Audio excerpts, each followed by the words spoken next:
Alright, so guys, the Samsung Galaxy Watch 3 will be revealed on August 5 at the Galaxy Unpacked event alongside the Galaxy Note 20 lineup. But now we have the retail boxes of this wearable. So if you ever felt like you must know how the retail boxes of the Galaxy Watch look like before deciding whether or not you will be buying the wearable, here are images courtesy of a Twitter user. Well, if you are not surprised by anything shown in this image, that's okay.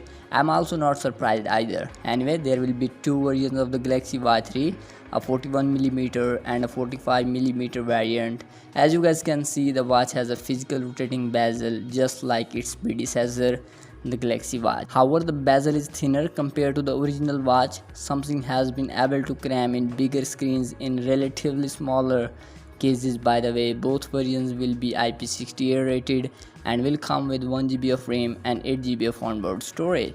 Other features include a blood pressure sensor, a heart rate sensor, ECG measurement, Wi-Fi connectivity and more. With that being said, do let me know what you think about it down in the comments, and don't forget to subscribe to this YouTube channel for the daily content like this. I'll see you guys in the next ones. Peace out.